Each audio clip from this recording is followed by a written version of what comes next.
اب ہم نے جو یہ درس جہاں سے ہم نے قرآن کے جو آیتیں جو ہیں جہاں سے چھوڑی تھی وہاں پہ اللہ تعالیٰ جو ہے خاص طور سے فرما رہے تھے، اللہ تعالیٰ فرماتے ہیں کہ جس دن کوئی جو ہے تمہارا مدد کرنے والا نہیں ہوگا اور تم اپنے شریکوں کو بلاؤ گے لیکن کوئی بھی جو ہے وہاں پہ تمہاری مدد کرنے کے لیے نہیں آئے گا، اور تمہارے لیے جہنم کا جو عذاب ہے وہ سامنے کھڑا ہوگا اور تم کسی طرح سے بچ نہیں سکتے اگر تم نے اللہ کے ساتھ کسی کو شریک کیا ہوگا۔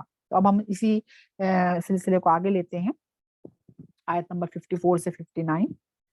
اور ہم نے اس قرآن میں لوگوں کے لیے ہر طرح کی مثال بیان کر دی ہے اور انسان سب سے زیادہ جھگڑالو ہے، یعنی کہ اللہ تعالیٰ نے کوئی مثال ایسی نہیں چھوڑی جو بیان نہ کی ہو انسان کو سمجھانے کے لیے۔